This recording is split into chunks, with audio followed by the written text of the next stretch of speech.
Before I begin this video, I just wanted to take a second to step out of character and make a little statement. Some people are going to consider this overly dramatic, considering the circumstances and the subject matter. However, I've always been of the mindset that if any of my actions could upset or concern even a small amount of people, I should take the time to explain them. This video is going to begin with a very short little story segment that only really exists to establish that the Orange Ranger has gotten a new haircut. In the past, I've expressed my beliefs that barbershops and hair salons should not be considered essential businesses during a viral pandemic, and my stance that I was going to try not to get a haircut before it was safe to do so. However, if you are not aware, I work in the theme park industry, which places a great deal of value on personal appearance and grooming. The theme park that I work at is about to reopen for the last 2 weeks of December, so it became necessary for me to once again get a haircut. However, since I still very strongly hold those beliefs, I wanted to, at least in the story, have the Orange Ranger still avoiding those establishments if he had the ability to do so, which, thanks to Chomsky, he does. Trust me, if I could avoid going to get a haircut, had somebody here to do it for me, I would very gladly do that. Thank you so much and enjoy the video. The following review is intended for entertainment purposes and targeted for adult fans of the series. So kid, I've been meaning to ask, why'd you download that haircut program into me anyway? I don't mind doing it, I'm just curious. Well, Chomsky, you've got the blades for it. I figured it would be more convenient for me. And hey, I'm really glad I did. With COVID still being a thing, I really don't think it's the greatest idea still to go to a barbershop. I mean, sure, you can do it safely, wear a mask, etc., but why risk it if it's not needed? Too true. You're being careful, right, kid? Me and Bolts can't catch a virus like that, but you sure can. Yes, don't worry. I'm wearing a mask whenever I go out. I'm washing my hands, social distancing, the whole 9 yards. So, what's on the docket today? I'll be reviewing The Rise of Ultraman issue number 4. Ah, that Marvel one. I've been liking that. Okay, and done. Look in the camera, let me know what you think. Ooh, another great job, Chomsky. Tell you what, grab yourself an extra can of Morph-X today. You've earned it. Don tootin'! Thanks, kid!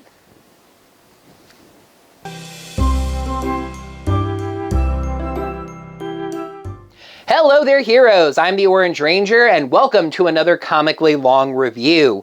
We're rounding the corner on Marvel's debut of the big kaiju-fighting spandex wearer himself, Ultraman. We left off at a very dramatic point as Dr. Yamamoto shot Kiki right in the face when Shin refused to help him. Let's see how she gets over that by taking a look at The Rise of Ultraman issue number 4. Please subscribe to the channel so our videos you can see. Ring the bell notifications so you'll know when the next will be. And if you want to give our channel any of your hard-earned money, Orange Ranger Videos, Patreon, Coffee, and our merch store over on Teespring. Right, choo!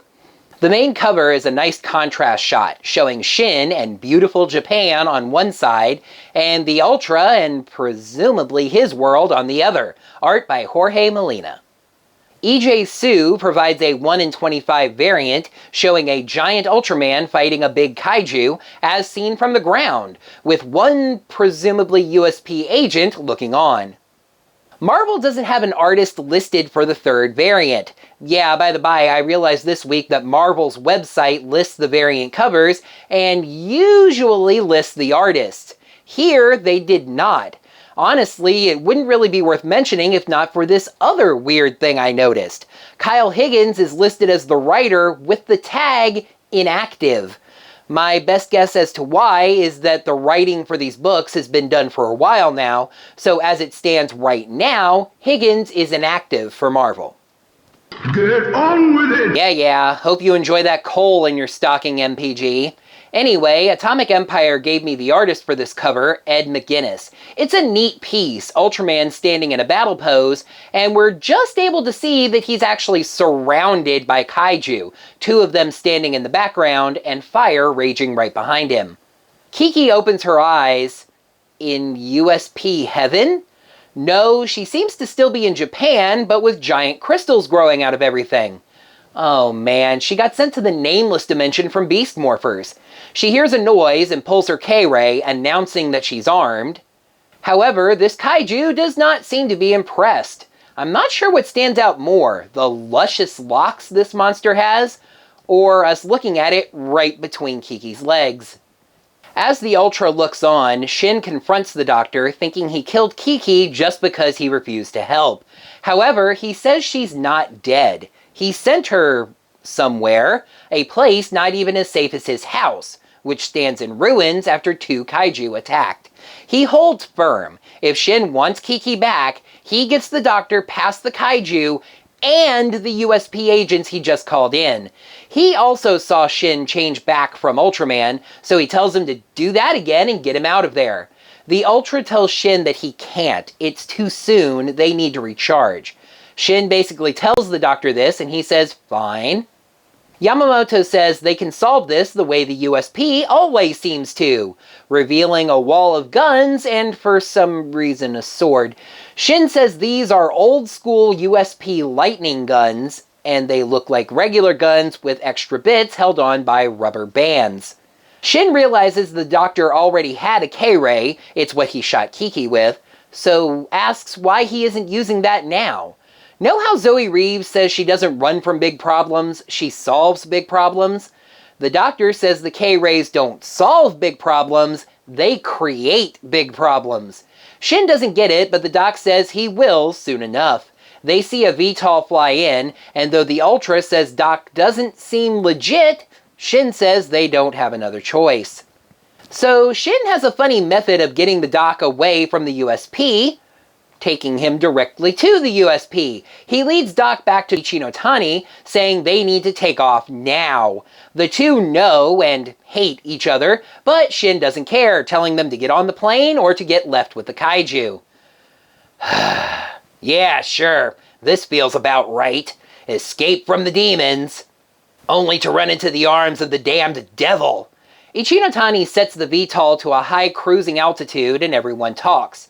Shin tells Doc that he won't let the USP do anything to him as long as he follows through on rescuing Kiki. Ichinotani asks what he's talking about, and Doc explains what he did, the director calling him spineless. They argue about the doctor apparently abandoning the USP. Shin tells them to relax, but Doc says he wouldn't say that if he knew the truth. Yamamoto starts to explain, but Ichinotani says he's not cleared to know this. Shin reminds him that their deal is anything to get Kiki back, so he agrees. It started with Dan Moriboshi, the pilot that was supposedly killed in a collision with the first Ultra back in 1966. However, they don't actually know what happened to him. However, the USP searched the wreckage, reverse engineered it, and came up with a ton of new tech. Cloaking devices, memory-altering inhibitors, and of course, the K-ray. When they developed it, it seemed like the perfect weapon, one that disintegrated kaiju. As a reminder, kaiju are attracted to negative emotion, like fear, and since fear builds upon itself, that can get out of hand quickly. A weapon that totally erases a kaiju from existence fits right in with covering the entire situation up, eliminating the fear. But then they discovered a problem. The beam doesn't actually disintegrate the kaiju. It just transported them somewhere else. That somewhere is where Kiki is, dealing with a kaiju that's acting more like an overexcited puppy dog than a monster. She just manages to reach her K-ray, zapping the thing. But now we know, even if she doesn't, that that's a temporary solution. Doubly so as 2 more kaiju approach. She jumps out a window as the world turns into the earthquake ride from Universal Studios. Kiki runs into 2 more kaiju, one of them being the overexcited puppy kaiju she just zapped. Funny enough, around this scene of Kiki, the Doctor picks up talking right where he left off. The kaiju gets sent to another dimension that they just called the Kaiju Vault. That worked out fine for a while, but in the 80s, Doc noticed that the vault wasn't stable. It was overfilled and showed signs that it would eventually burst. Shin asks how they fixed that little issue. The director is silent, and Yamamoto says, they never did. Excuse me, the f did you just say? This is very likely the situation that drew the Ultra to Earth. He says what humans call the Kaiju Vault is called limbo. Limbo is actually another human term, but maybe Shin's mind is just translating. The idea is basically the same. It's basically the Kaiju's waiting room on their way to the afterlife called the graveyard. The Ultras experimented with tech to send the Kaijus directly there, something that would give slower species time to come to grips with the whole Kaiju issue. But Kaiju always return when sent directly there, because you can't just sweep them under the rug, you gotta blow them up traditional style. Shin comes to grips with this.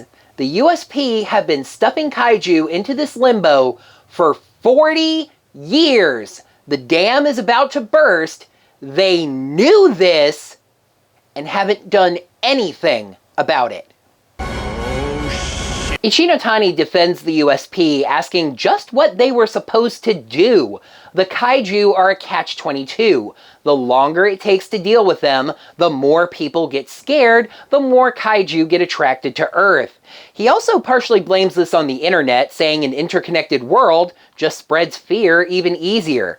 Yamamoto isn't convinced, however, angry that he told them about this issue 30 years ago, and all they did was cover it up, drum him out, and created a smear campaign to discredit him as a crackpot. Shin realizes the more immediate issue, though. Kiki is in the vault, with 40 years worth of kaiju.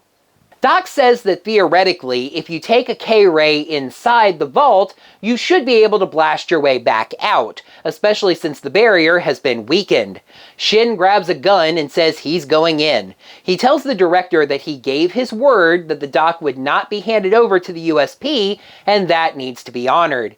Ichinotani says Doc has broken more laws than he can count, but when Shin says the director's hands aren't exactly clean either, he says, "Moving right along." The doc isn't exactly satisfied with that non-committal answer, but Shin's not in love with the doc either, who shot his friend and sent her to 40 years of kaiju land to protect himself.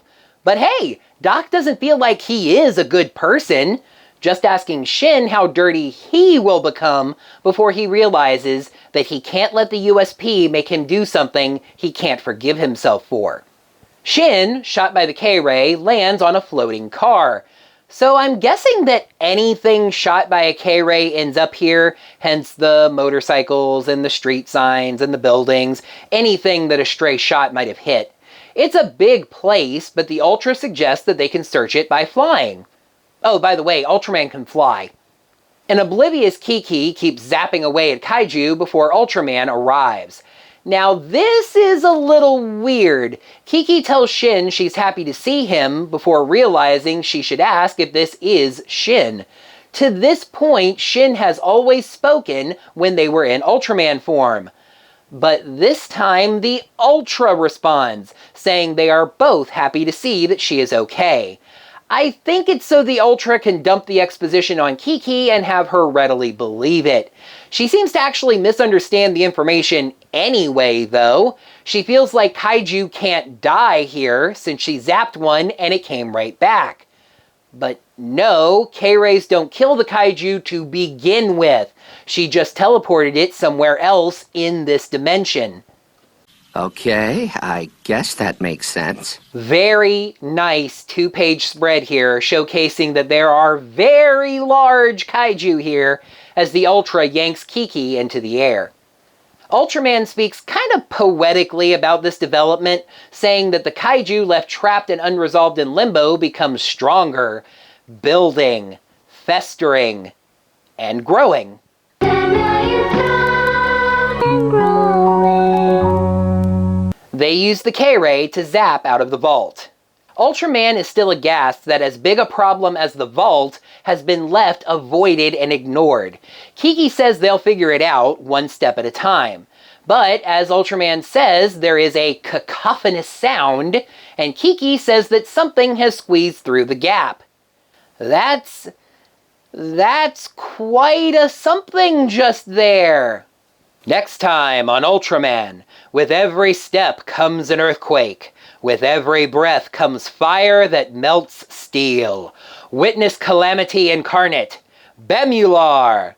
But even if Ultraman can slay this dark beast and prevent catastrophe, it will be too late to prevent the birth of a new world, leaving one final decision to be made that promises to forever change the destiny of humanity.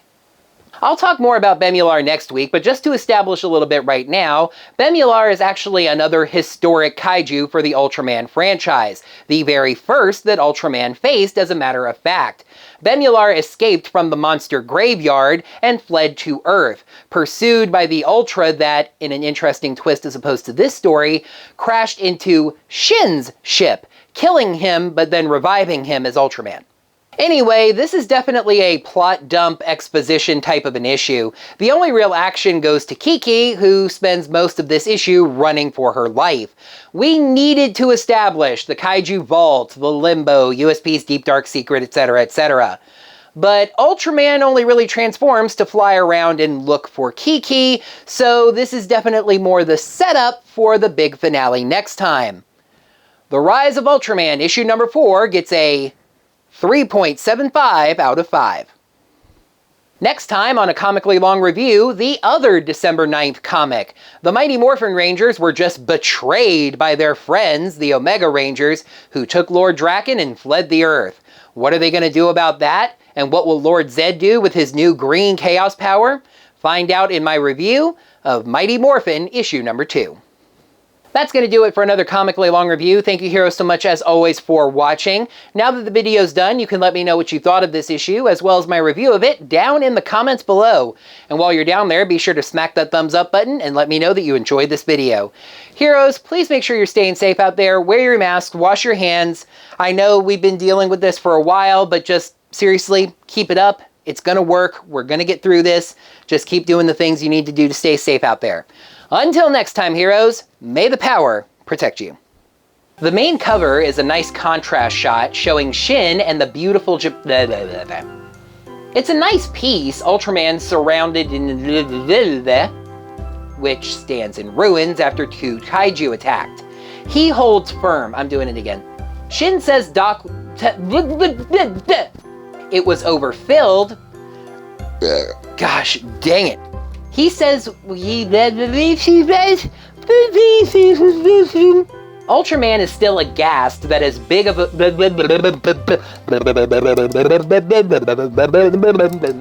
Ultraman is still aghast that as big a problem as the Vault has been, the Ultra is still... alright, so... Bemular! But let's just establish a little bit right now. Sure. Who is basically running for her life for most of the issue. Issue.